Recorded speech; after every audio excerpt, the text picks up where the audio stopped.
सबसे पहले तो चौकीदार को पकड़ेगा ना कि तुम कहाँ थे, क्यों ये घटना हो गई तुम्हारे रहते हुए। यहाँ तो कुछ पता ही नहीं है, कोई लड़ा ही नहीं उनसे, किसी ने उनको रोकने की कोशिश ही कहीं नहीं की।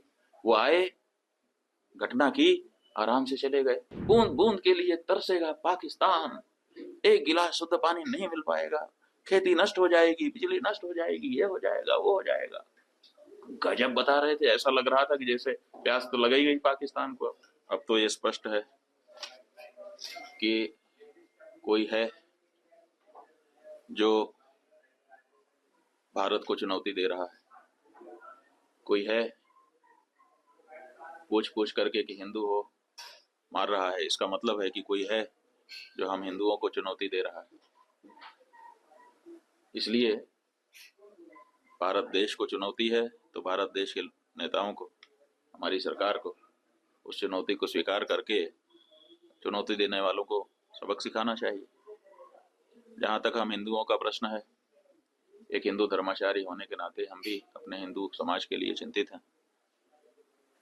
हम भी इस बारे में मंथन कर रहे हैं कि हमारी सुरक्षा कैसे सुनिश्चित हो सके, क्योंकि जो सरकारें हैं वो तो कहीं ना कहीं असफल हो रही हैं। हिंदू होने के नाते हमको मार दिया जाता है, मारने वाला सैकड़ों किलोमीटर से चल के आता है, बड़े बड़े हथियार अपने साथ लिए रहता है, एक नहीं अनेक की संख्या होती है।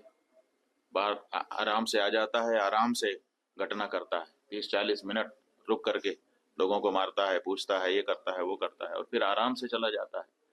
कहाँ से आया कहाँ चला गया पता ही नहीं है। तो ये जो घटना है इसने बता दिया है कि हर हिंदू को अपनी सुरक्षा के लिए अब स्वयं सचेष्ट होने की आवश्यकता है। इसलिए हिंदुओं को इस बारे में चिंतन करने की जरूरत है, और अगर आवश्यकता पड़े तो शस्त्र शास्त्र का अभ्यास भी करना चाहिए और धारण भी करना चाहिए, ताकि आवश्यकता पड़ने पर अपनी रक्षा और अपनों की रक्षा वो कर सकें। नाम और धर्म पूछकर गोली मारी गई है। हाँ, तो वही तो स्पष्ट हो गया है कि ये हमारे विरुद्ध कार्य किया जा रहा है। सबसे समस्या ये है कि जब हमारे घर में हमने चौकीदार रखा हुआ है और हम कहीं चले गए, हमारे घर में कोई घटना होती है तो हम सबसे पहले किसको पकड़ेंगे? सबसे पहले तो चौकीदार को पकड़ेंगे ना कि तुम कहाँ थे, क्यों ये घटना हो गई तुम्हारे रहते हुए, किस लिए तुमको रखा था। लेकिन यहाँ नहीं ऐसा हो रहा है। यहाँ जो है कहते तो हैं कि हम चौकीदार हैं, लेकिन चौकीदारी अगर की गई होती, हाँ चौकीदार अगर अपने काम में पक्का होता है तो उसके ऊपर आक्रमण करके उसको कोई मार दे, लेकिन फिर कहा जाता है कि इस चौकीदार ने अपना निभाया।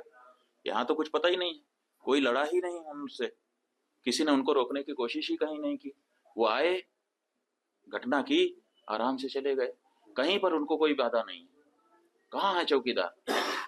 और चौकीदार के बारे में चर्चा ही नहीं हो रही है। अब कह रहे हैं हम उनको सबक सिखा देंगे, हम ये कर देंगे, हम वो कर देंगे। पाकिस्तान की धरती से आए थे। अरे भाई, पाकिस्तान की धरती से आए थे, इतनी जल्दी कैसे पता चल गया आपको?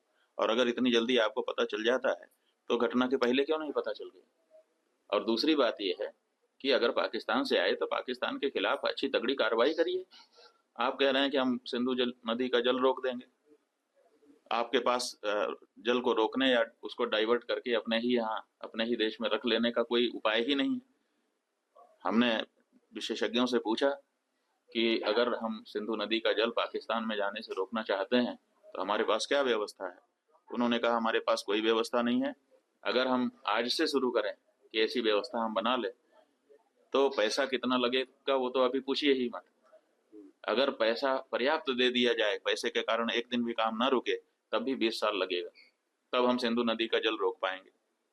तो ऐसी परिस्थिति में हम ये कह दे रहे हैं कि हम सिंधु नदी का जल रोक लेंगे। और टेलीविजन के एंकर हमने सुना, वो कह रहे थे बूंद बूंद के लिए तरसेगा पाकिस्तान, एक गिलास शुद्ध पानी नहीं मिल पाएगा, खेती नष्ट हो जाएगी, बिजली नष्ट हो जाएगी, ये हो जाएगा, वो हो जाएगा। गजब बता रहे थे, ऐसा लग रहा था कि जैसे प्यास तो लग ही गई पाकिस्तान को। और इधर विशेषज्ञ बता रहे हैं कि हमारे पास पानी को रोक लेने का कोई उपाय ही नहीं। तो ये जो बातें हैं ये समझ से बाहर है।